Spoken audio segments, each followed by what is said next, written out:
Recording. As the nice lady has said, the recording is in progress. So we will begin our Unified Tennis pre-competition briefing for states. That is Tuesday. Feels like the fall season started yesterday.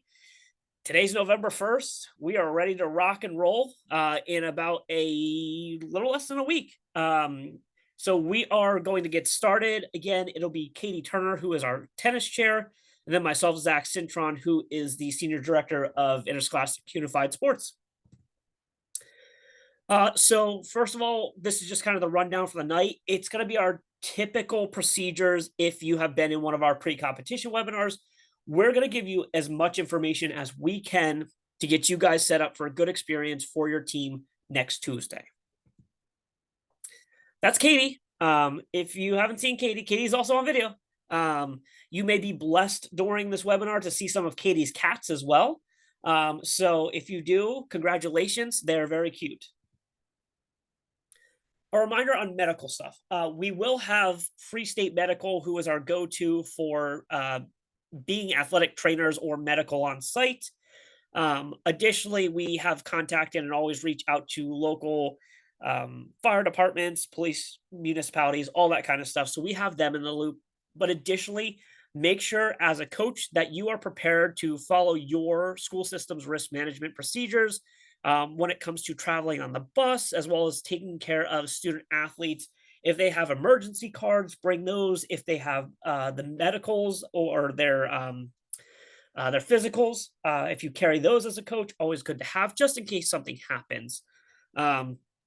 If for some reason you need to get a hold of Katie or I, this is our emails. I will also have my phone number later if you guys don't already have it. Most of you probably do.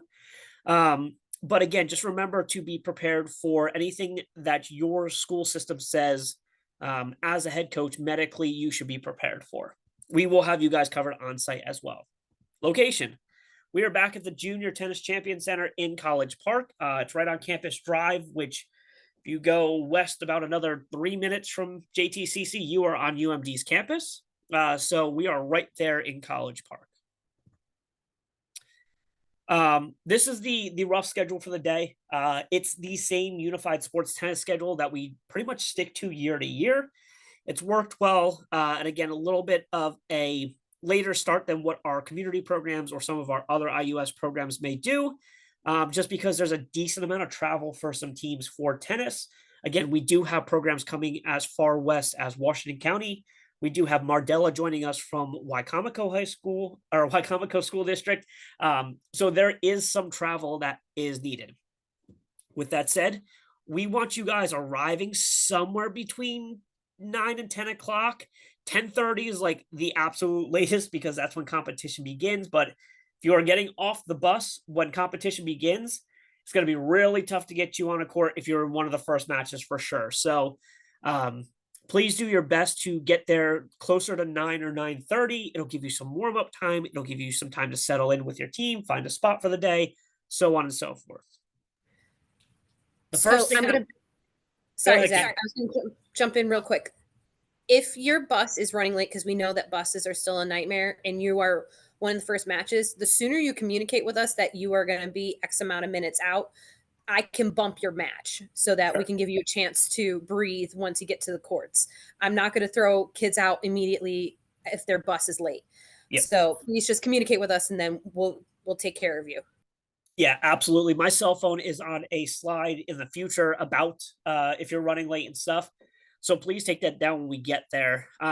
The first thing that you as coaches will need to really make point of being at is the coaches meeting. It will be at our control center tent that is outside in the main JTCC outdoor tents area. Essentially, we will update you on whatever we need to update you on for the day, give you reminders, heads up about lunch times and them coming in, blah, blah, blah, blah, blah. We're going to go through all the main stuff in the morning, a little bit of a repeat of stuff from tonight. Right after that, we will bump back inside for the opening ceremony at 10:15. And then competition is going to start right at 10:30. So when we send out the match list, which will come out probably tomorrow morning, you guys should take a look at the top few matches, probably top 6 or 7 matches, And if you're in any of those matches, I would highlight them and say, as soon as opening ceremonies is ready, grab those two unified teammates and be ready to go. Because Katie and Melissa Anger are going to be calling right away to get people on courts for those first matches. Additionally, we have award ceremonies, quote unquote, scheduled for 4 p.m. Usually doesn't start that late, but it all depends on how quickly we go through our matches, we get all of our match results in, and we do the tallying for the points for the team scoring. Typically in the past, it's been about 2:30-ish we start getting to awards. So typically 2:30, 3:30, we're done by awards. Typically, most people have even left the facility by 4 o'clock. So don't be scared by the 4 o'clock number. I know you guys, most of you will have to fight the Beltway in one direction or the other. We will do our best to get you guys out before the pure chaos of evening post-work traffic. There is no rain date because when it's rainy and gross, we go into the indoor facility. They have a beautiful indoor facility that matches their beautiful outdoor facility. And unfortunately, the weather at this point is looking pretty wet all of next week. So we have made the early decision that we are just prepping to be inside this year. It's one of those things that sure we could have a weather miracle, but we figured it made more sense to prep you guys for a surefire indoor situation than play the game until the last minute, because that's no fun for anybody. So here's the indoor plan. This is the layout of the indoor facility. Again, we will have people and signage directing you into the indoor facility from outside. But when you enter, there's essentially 3 long buildings that you have to look at to navigate the indoor facility.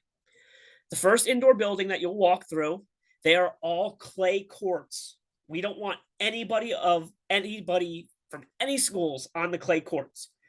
We don't want anybody on the clay courts for 2 reasons. One, JTCC doesn't want people on the clay courts, and we're going to follow those rules. 2, if you or your student athletes have never been on a clay court, it is very different from a traditional hard court.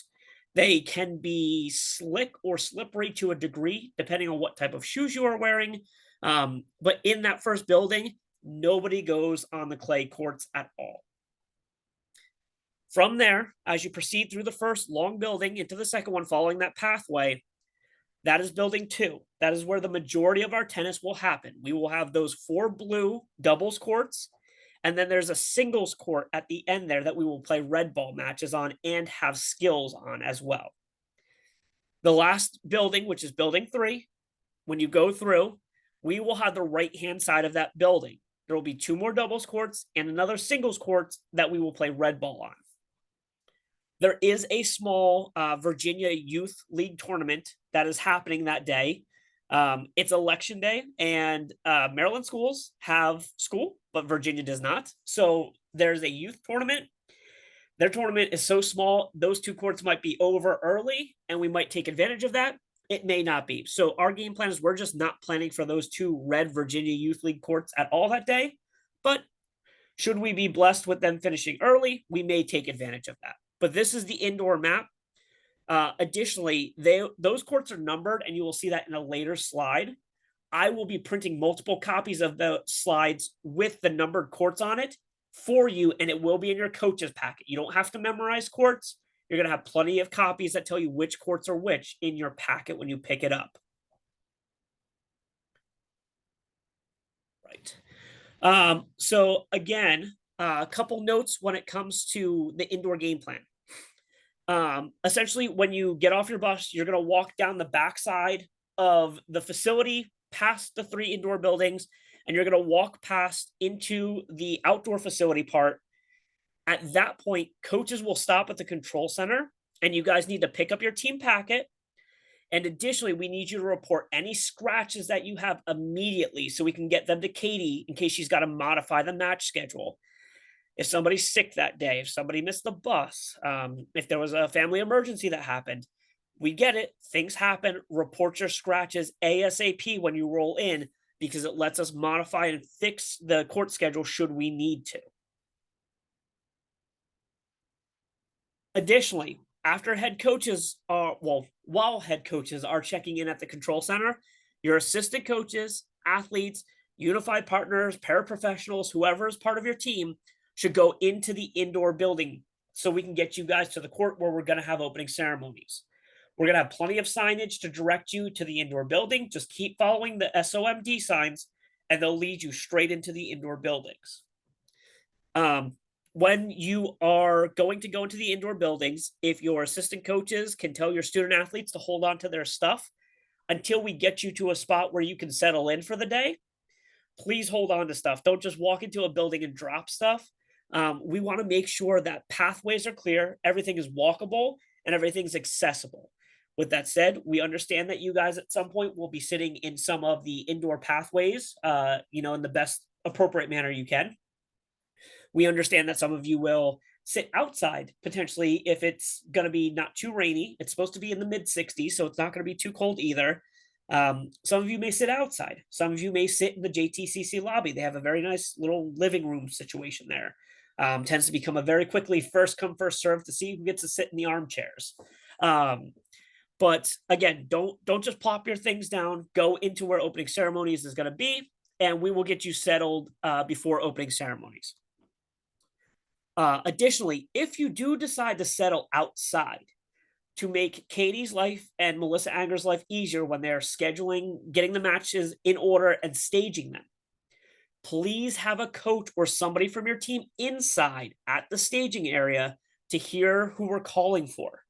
We're not going to make a million calls for folks to show up to staging. You get 2 calls, and then we move on to the next match, and that match is a forfeit if people don't show up. So again, there's no problem with you guys sitting outside. It could be a nice day. They have a nice outdoor porch to sit on, but please do have some sort of coach or representative from your team at staging to make sure they're hearing when the matches are called. So you will see in the next slide, I'll talk about opening ceremonies here, but you'll see a visualization of what I'm talking about on the next slide. Opening ceremonies will be on the doubles courts in the center of building 2. So right in the middle of the main building we'll be in. We have a red outline on one court and a green outline on the other, and I'll show you who's going to be where in the next slide. We're also going to make announcements over the PA speaker of when we're getting ready to get opening ceremonies going. Again, we're aiming for 10:15. So as you check your phones or watches or whatever, as we start getting close to 10:15, start getting in the groove for opening ceremonies. We want all your student athletes there. Additionally, with our student athletes being young and agile individuals, if they can sit on the court to provide more viewing opportunities for those that can't sit, we would greatly appreciate that because there's always so much visual space if everyone's standing. So we're back at our court map. In the center here, we have a doubles court in blue with a red box around it. That is where we will have everyone standing that is presenting for opening ceremonies. Our athlete MCs from our community program, our athlete oath participants, our coach's oath, our official's oath, so on and so forth. They'll be in the red section. All of your teams should be in the green section. There's plenty of room there. It's much bigger when you get there in person than it is on the map here. But again, our presenters will be in the red. Our teams will be in the green. If we need to modify a little bit as we get started, we will. If we need to shift you guys a little bit closer to the red, we'll definitely do so. But please try to be on the court where the green is prior to opening ceremonies at 10:15. Additionally, so we have set up our indoor match schedule that takes advantage of the 6, 7.5 courts that we get based on those singles courts. Skills to start the day will start on the singles court in building 2. I'll show you guys on the map again after this. And then the singles court in building 3 will start with red ball matches. Again, red ball's perfect on a singles court because it doesn't have an alley that it needs to play, and we only play in the service boxes. So having those 2 singles courts are great for our red ball teams. So again, if you're looking at the row of blue doubles courts, next to it is a yellow singles court. That is building 2. That singles court will be skills to start the day. After skills is done, it will turn into a red ball court. In building 3, which has the 2 green doubles courts and then the yellow singles court next to it, that will start with red ball matches to start the day. So again, Be prepared. We will have some red ball matches on traditional double courts. Don't think that we are just moving all of the red ball games to the singles courts. We are taking advantage of the opportunity that we are presented with the singles courts for red ball matches, but don't expect if you have red ball teams that you will automatically be on the singles courts. You will be on doubles courts from time to time, especially because of how many red ball matches we have overall. Last few notes on the indoor game plan here.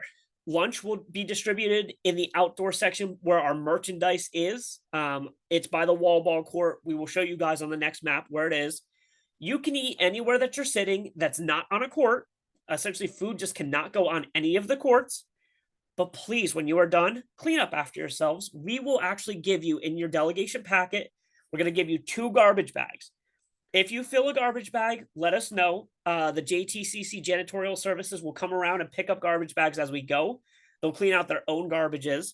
But especially because we get Wawa boxed lunches, they're really hard to get out of traditional garbage cans. They're much easier to put into garbage bags and dispose of. So please use the garbage bags in your packets first before filling the JTCC garbage cans. Additionally, awards will happen as they originally have. If you were there 2 years ago when we were outdoor for awards by the wall ball court, we will be right on the wall ball court doing awards like we did. Again, make sure you, when it comes to awards time, you have your team together. It gets a little tight on space. We're going to call whichever divisions are ready first. So there's no set game plan of the Australian Open first or the US Open first. Whatever division is done first and we have total calculations for, we will advance forward with and call for awards. I will show you now where that happens. This is traditionally what we use for our outdoor map, but we're not being outdoors this year, so some of this doesn't apply. This yellow square here is where Control Center is.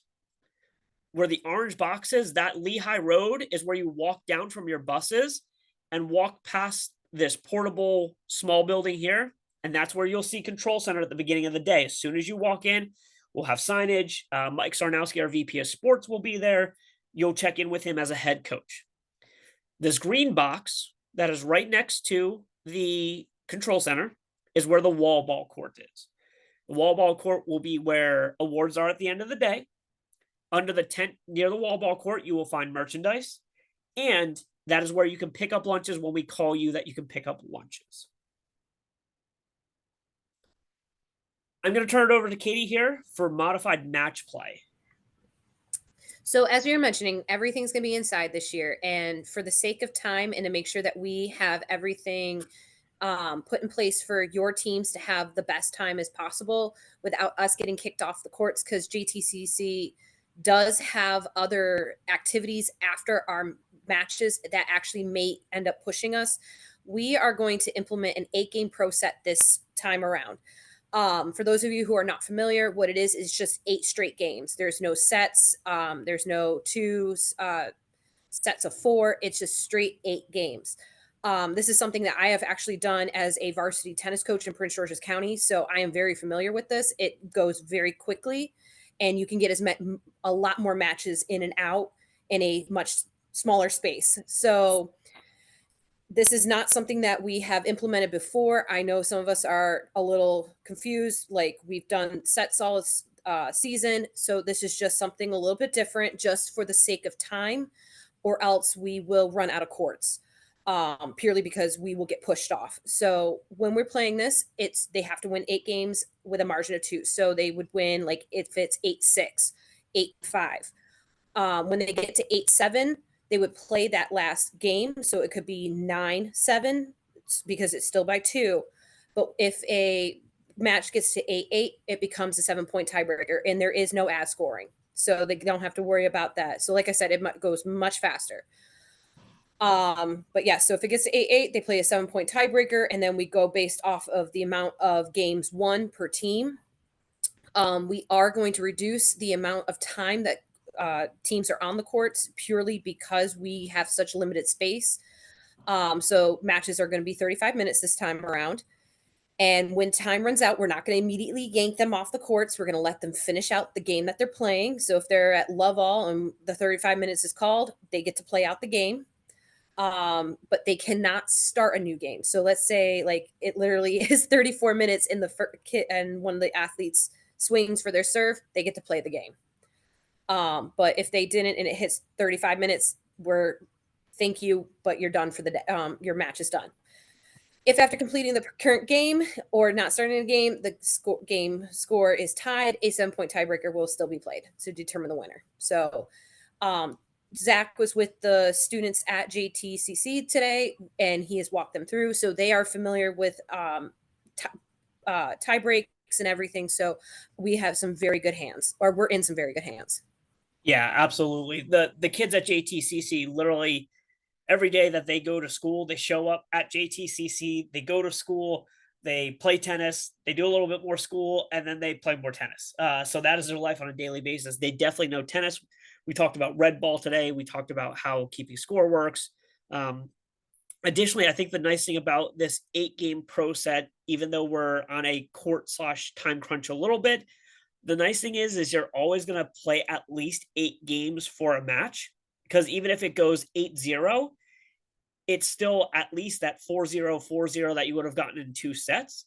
But if it doesn't go 8-0, you're playing more than 8 matches, and you're always going to get the same experience. It's not taking any games away from your student athletes. They will always still play that minimum of 8, which is nice, regardless of 8-game pro set or our 2 mini sets of 4 win by 2.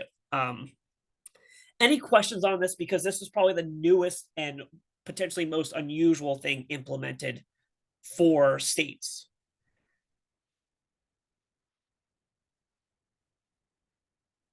No is a fine answer. Again, if you have questions in the next few days where this pops up, please email us and reach out. If something comes up and you go, oh, actually, I should have asked about this, just email us or even text me at that point. Right. And for those of us who are still holding practices, I would let your kids experience this at least once, just so that they are familiar, or at least walk them through what to expect. Sure. Very good call. We will move on. Overall questions for any of the indoor game plan that we went over, mostly the competition stuff. Now everybody's just like, let's get through this webinar, Zach. Keep it moving. Don't stop. And I respect that. So we're going to hit some notes on parking, buses, and arrival. A lot of the stuff, if you've been to any of our unified sports state tournaments, a lot of it is pretty much par for the course. So buses, when they come to JTCC, 99.9% of you will come across Campus Drive from either 201, which is to the right of the facility, or 1 South, which is to the left of the facility that goes right down UMD's campus. When you come on Campus Drive, there is this road that goes behind JTCC. That green line there is where the bus drivers are dropping off. When I do the follow-up email to this, to all of you guys as coaches, I will put a firm address that will take your bus drivers to that location, so they don't have to guesstimate where they are or where the turn is. I will literally drop a pin and send you the Google directions in the follow-up email with the slides and everything else. So essentially, bus pulls in, you guys get out, you walk along this blue dotted line into the facility, head coach checks in at the control center, everybody else goes inside. While you do that, buses that are staying can turn around in the parking lot next door, but then they have to traverse across Campus Drive, 52nd Ave, and then they can park in the parking lot at the splash park across the street. We have tried for years to convince the municipality to let us use the parking lot next door. Hasn't happened. The splash park is always really good to us. The buses can park across the street. They are more than welcome to then cross at 52nd and Campus Drive and come back over and watch matches if they're staying. I also understand that a lot of buses at this point drop people off wherever they need to go, and they go back to wherever the school system is because they're needed for other things until they have to be picked up. Absolutely get that. Totally understand. That's fine as well. Highly recommend you getting your bus driver's number. It makes departure a lot easier. If you have folks that are traveling not by bus. There are a few places that they can park. The first one we want them parking in is this black box down by the splash park. It will be incredibly tempting for not only people that are driving individually, but buses to pull into this red parking lot up front. One, if your bus driver tries to pull in there, don't let them, because you'll never get a bus back out of that parking lot. It's way too small to put a bus in and impossible to get back out of. Two, we want to make sure that there are still members that will be coming for the day to use the clay courts for their own play. They have senior leagues and adult leagues and stuff that happen during the day during the week. We want to leave the front parking lot of JTCC open for other folks that are coming to enjoy JTCC. They have given us all the parking across the street. And additionally, there's an additional lot back here. A lot of our staff and management team will park back there.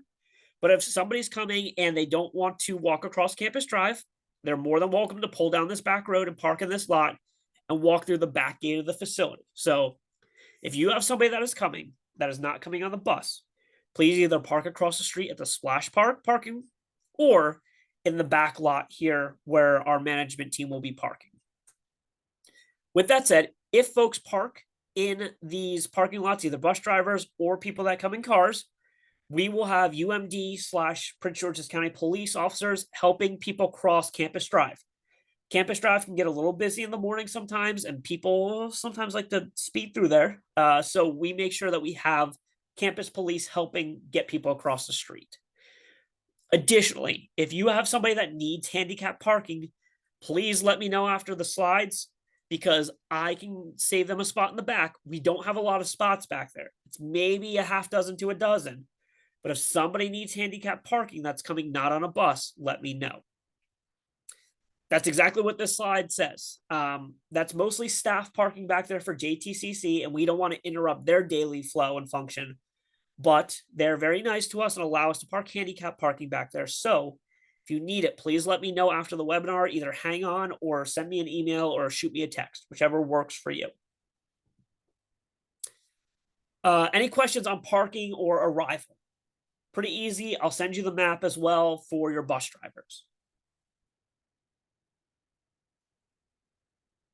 All right, we're rolling on. Reminder on credentials: the only people that get credentials are coaches or paraprofessionals or assistant coaches or team managers that are registered on your rosters. I sent you guys rosters earlier in the week. Coaches, you should have looked over them and reported back anything that was wrong on them. I'm going to say I probably have 50% of the teams that have reported back. If you have not reported back, you need to let me know by the end of the night. Registration officially closes at the end of the webinar. So if you haven't checked your roster that I sent you via email, please check it before the end of tonight and get back to me. There will be an event guide finishing up the final touches on there. It'll have the information on the team scoring, when you check in, how you can schedule time to warm up on a court. Anything that you need for the rest of the event will be in the event guide. That will come out likely tomorrow or Friday, but you will definitely have it before the week closes. We're not going to go over this again, but just a reminder about the 8-game pro set and the match play situation. Again, this is something that I know we are bringing to this webinar as something new. It's something that's going to drastically improve the experience for your student athletes, getting them that minimum of 8 games played for their match. And it's going to keep things moving to keep the day moving as well with the limited space that we have. Here's the court map with the numbers. Again, 1 and 2 will be the Virginia tournament that is happening. We will be 3, 4, 5, 6, 7, and 8, and then those single S1 and S2 courts. Everybody will get multiple copies of this in their delegation packet. We will have copies at the control center, and we will have copies at merchandise in case anybody needs additional copies. But again, we will have the initial match order set up for the first round of matches based on these courts. And then from there on, it will be next available court is open. Next match on the schedule will go up. Just reminders on staging. We will be making those announcements to report to staging in building 2. Katie will be based in building 2. Melissa Anger, who's doing staging, will be based in building 2. So again, if you are, hanging out in building 3, if you are hanging out outside on the deck, if you are hanging out in the main JTCC building, that's fine with us. Please make sure you have a representative available and around for when we make staging calls to go get student athletes should they need to go get them if they're not already there. Please also make sure that all your players report to staging ready to play. Make sure they have their racket, make sure their shoes are tied, make sure they have their favorite hat on, make sure they've gone to the bathroom already. All the things that your student athletes need pre-match, make sure they're done and ready. So when they come to staging, they are ready to get on a court and play. With that said, just because we call you to staging doesn't mean you will instantly be hopping on a court. We try to be proactive to get you to staging so that when a court opens, that we can get you on a court in a timely manner and keep things going. Additionally, with that said, we will do our best not to call you to staging so that you're sitting there for 30 minutes waiting for a match. We try not to get too far ahead of ourselves. Katie has a very, very good feel for how the match flow is going. Melissa Angers, our community tennis person, she has a very good flow for how matches go. So I'm very confident that we will have you there at a good time, but not too much time. Right. And coaches, I'm going to beg of you, if I'm busy with getting staging together and everything, and you have a question or a concern, please go to the command center and talk with Mike Zarnowski, or Jeff Abel will also be floating around. You can even ask Melissa. At that point, I am trying to get your matches out as fast as I can. So if I have to stop every few minutes to address a question or a concern, that just kind of slows down the process. So if I'm in a lull, like I'm not frantically looking for a team, please, by all means, you can come up and talk to me. I'm not going to bite your head off, I promise. But if I look like a chicken with their head cut off and I'm frantically trying to look for people, that's not the best time to come see me, especially if it's just a question that could be easily answered by another staff member. I Yeah. really would appreciate that. Yeah, for the most part, if we can let Katie roll and do her thing with the matches, grab myself, grab Mike Sarnowski, Jeff Abel will be floating around watching some matches. Mark Sunkel from Frederick County, who covers our skills, he's there. Melissa Anger, let Katie do her thing. And if you need us, again, grab somebody that can help you. But if Katie looks like she's busy, grab one of us instead. Additionally, the sequence of the match order that will be sent out is the match order sequence we will do our best to stick to. With that said, should somebody be running late, should something happen where a partner gets sick on the fly when we're there, we have to shift something around, I don't know. There are things that could impact the match order and the match schedule. We will do our best to update you and let you know as we go. But again, for the most part, when you get that match schedule, our game plan is to go from 1 to whatever and follow that match schedule the best we can. With that said, if we make a call for a pair to come to staging, they don't report. If we make a second call and they do not report, that is it. After the second call, that match is forfeited. We move on to the next match, and the forfeit score is 8-0, just like a full 8-game pro set would be awarded. So again, it's fine wherever you want to hunker down for the day. That's not on a court. That's, a logical place within the JTCC facility to hunker down. Have at it. It's perfectly fine with us. But please do make sure you have a representative near staging so when we make calls, you can hear it. Additionally, there is opportunity for space, now that I'm thinking about it, outside on a grassy area right outside of building 2.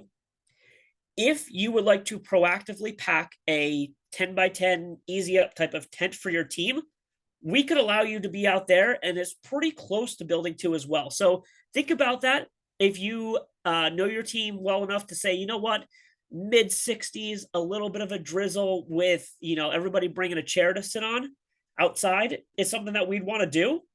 We'll have a spot for you. We'll make that happen. But just make sure you have somebody that's an assistant coach or somebody that can be a representative to be at staging if you want to take advantage of that. Competition accommodation. I know we have questions for sometimes folks need individual changing rooms or feeding rooms or whatever it may be. If you have some sort of accommodation need for an individual or something, reach out to me, let me know. I'd say 99.9% of times we can make that happen. Unless you reach out, I don't know and I can't do anything for you. So if you need some sort of accommodation for a student athlete, please reach out, let us know. Protest, reminder on protests.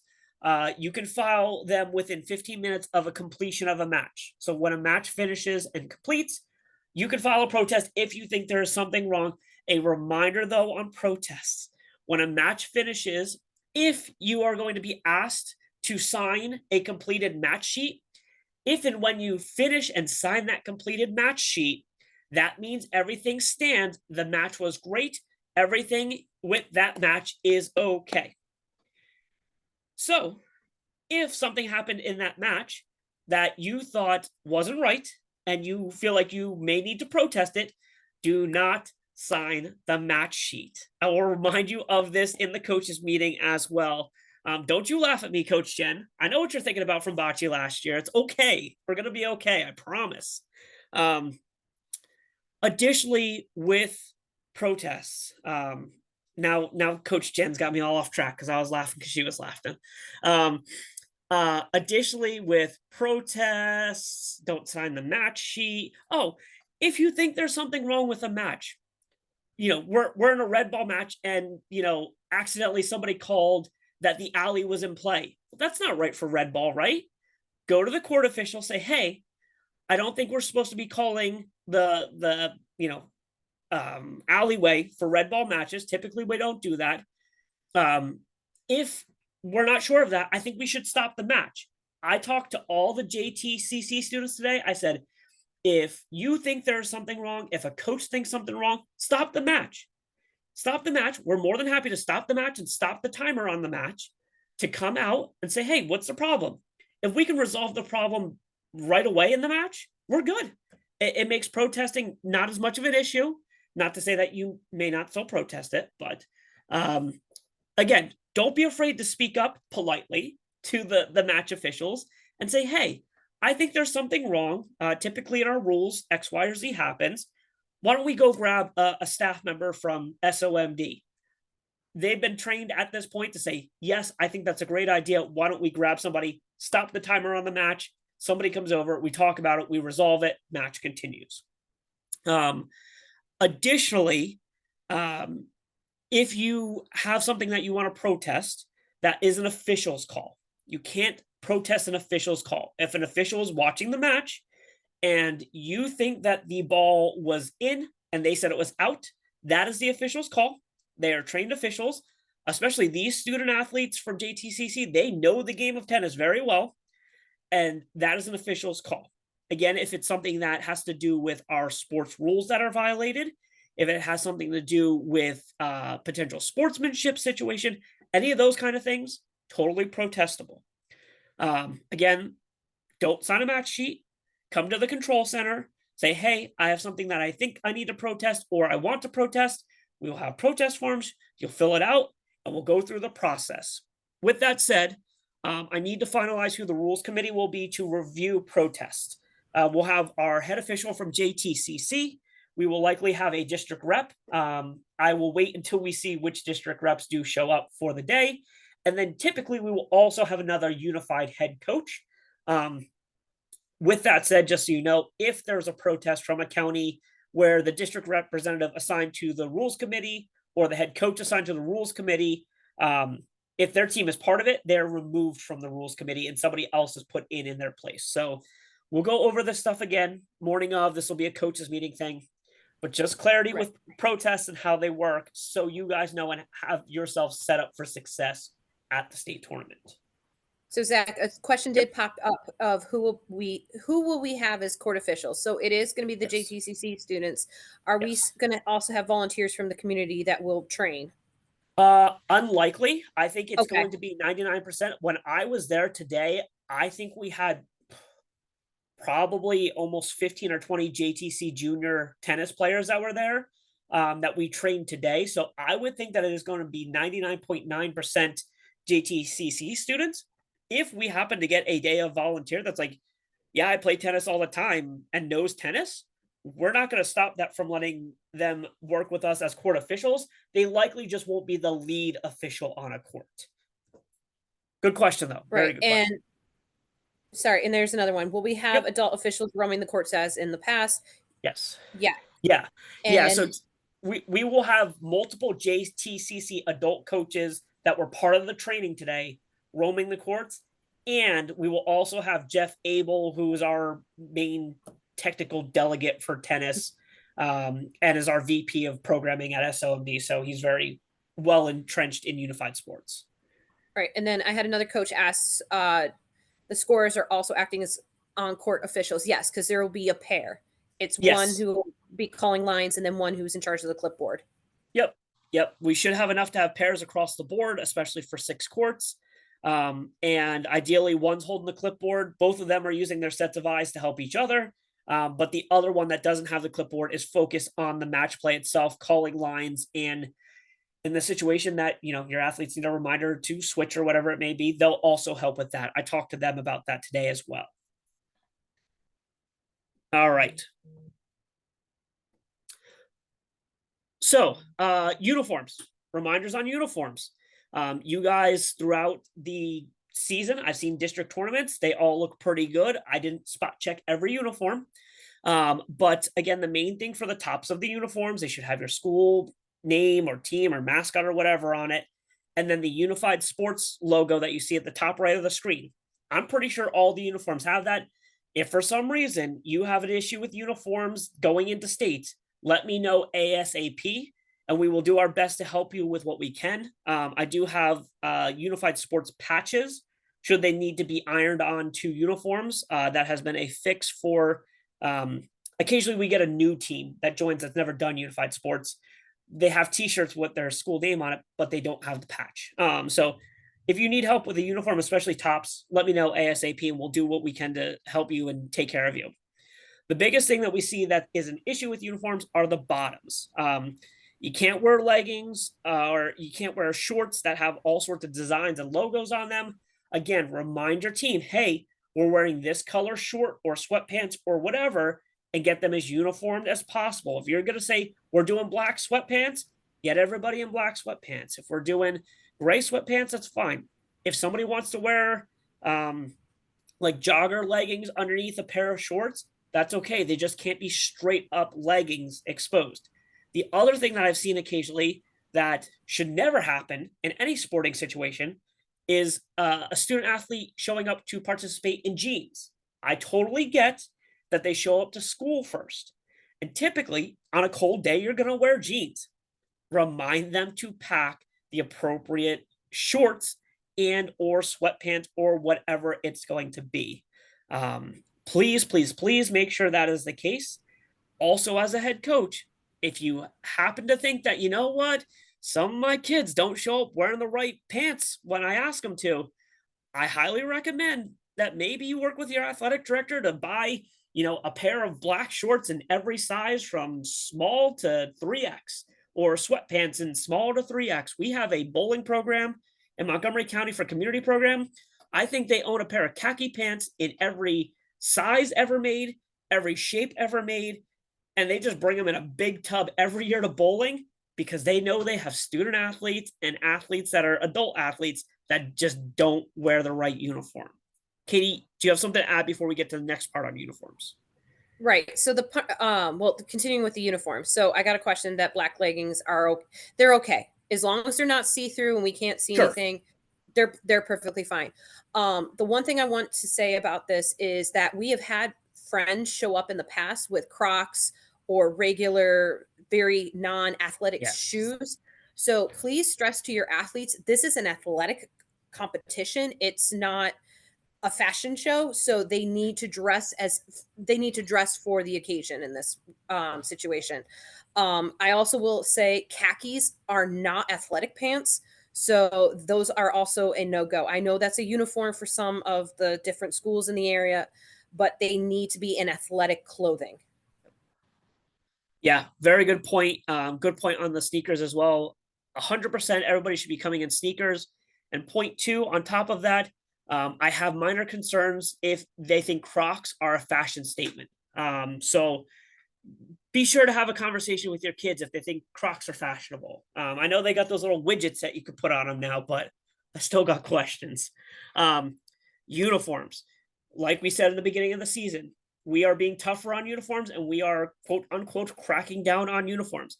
If someone shows up that is scheduled to play in match play or in skills and is not wearing the proper uniform, is wearing jeans, is wearing Crocs, is not wearing their team uniform on top, they're not going to be allowed to play.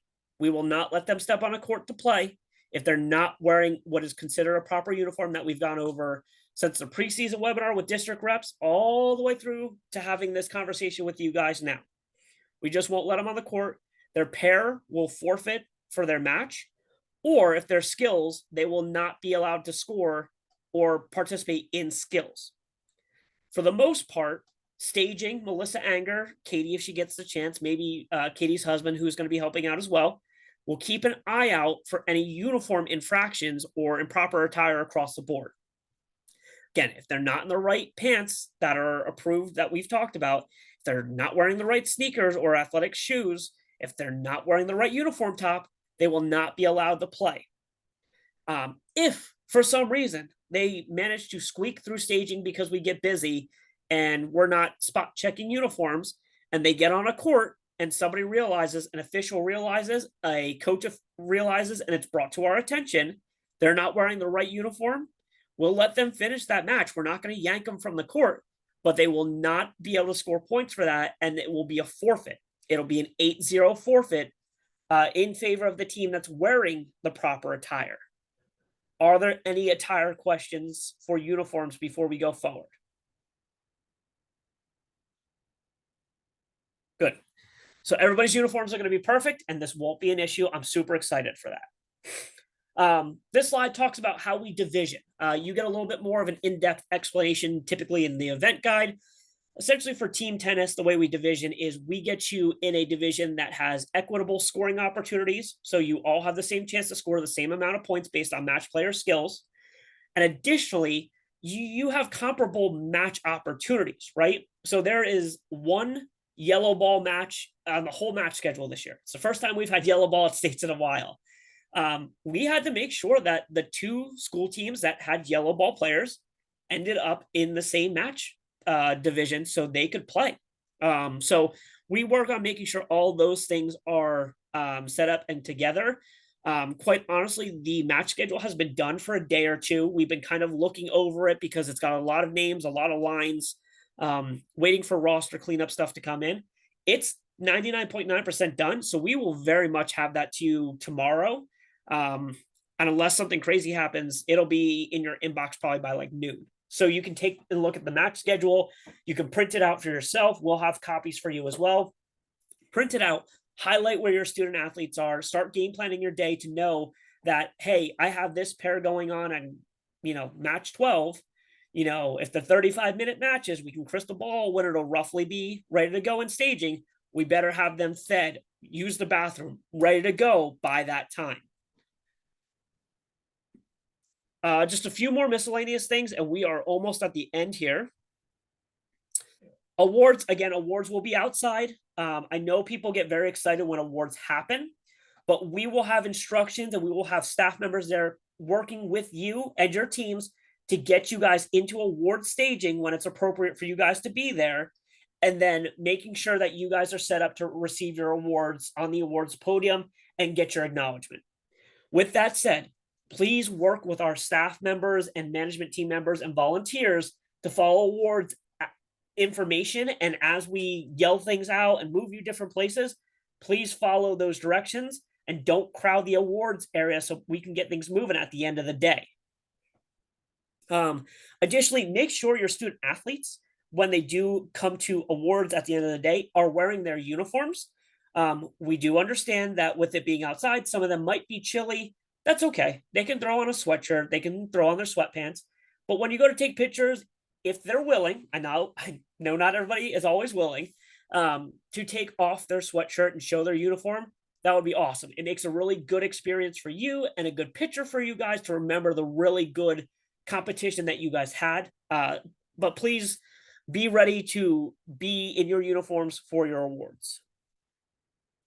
Day of volunteers. I know some schools are bringing additional folks that aren't on their roster that you guys are already planning to feed yourselves and or have help out with your team in the stands as kind of a spectator assistant.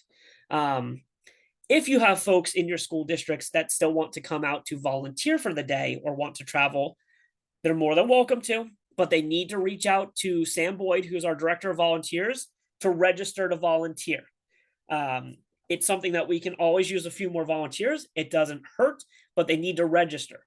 With that said, if they're not 18, there are things that need to be filled out and signed.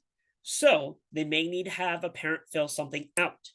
So being proactive, if they want to volunteer with Sam and they're not 18, you guys got to hop on that sooner rather than later, like in the next 2 days. So just a reminder, again, we always have room for a few additional volunteers. If there are staff members at your schools that want to come out and volunteer, we're more than happy to have them as well. Here's my phone number. The New Jersey number at the top there, 973-862-0414. Please take that number down. That is my cell phone number. If you're running late, if your bus loses a wheel on the way, if you're slammed in 495 traffic, which is a very real thing in the morning, please text me. Please let me know. The sooner I know, the sooner I see things, the sooner I can tell Katie, the sooner we can help you out and get supports in place to get you there. With that said, still do your best to try to program in enough time with commute from where you're coming from as a school to get there somewhere between 9 and 9:30, worst case scenario, 10 o'clock. Last calls, again, for some things that we need you guys to review that we sent you earlier in the week. If you have not reviewed your roster that we sent you earlier in the week, please do so tonight and send us any notes or updates by 11:59 p.m. I've already had some conversations with coaches that have reached out. There's one or two things that are in the works, checking on volunteer paperwork, whatever it may be. But please communicate with us if there's something that needs to be tweaked or removed or changed by 11:59 p.m.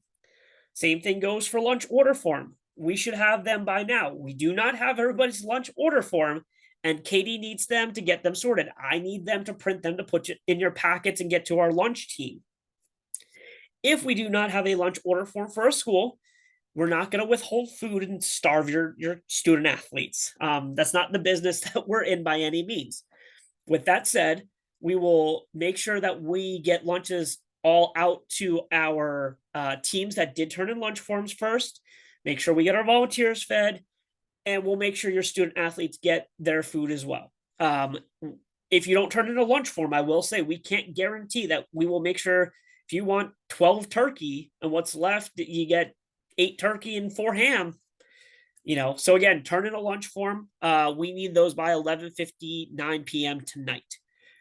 Anything that I'm missing, Katie, on last calls to help you out either?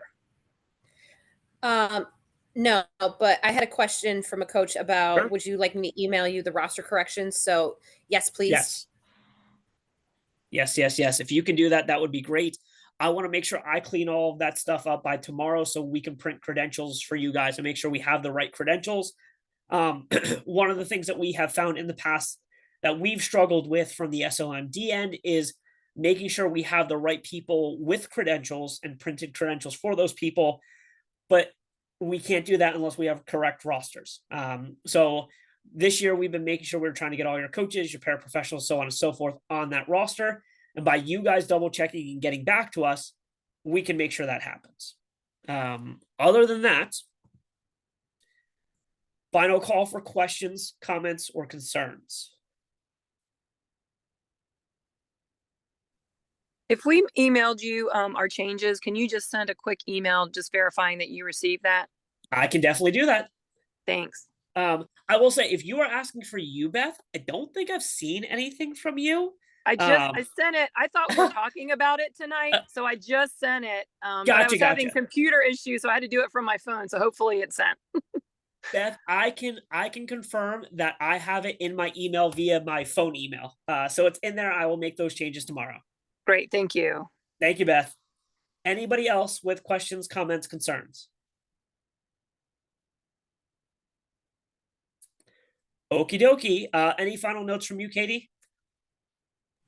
No, I'm just very excited to have the matches next week and everything. And if you are curious when you see me next week, I did not just gain random weight. I am going to be 38 weeks pregnant. So it's going to be a fun time. So the table buffer that we're putting in is not only for Katie's protection from you guys when you have questions, but also for your safety from Katie, just in case. Dude, I'm not that horrible. The qualifier is not that horrible. Oh, thanks, coach. So yes, so yes, it's not that I put on weight, it's that I'm expecting a baby. So other than that, I'm really excited. If I have not responded to you for your lunch orders, don't worry. I'm going through them as I can. It takes a second to download, and some of them are embedded in emails which people had hit respond to. So, but it's gonna be fun. Absolutely. I'm very excited. We had our staff briefing today. Everybody at the staff is very excited. Our management team members are excited. We love the end of the fall. It's the first season of a new school year.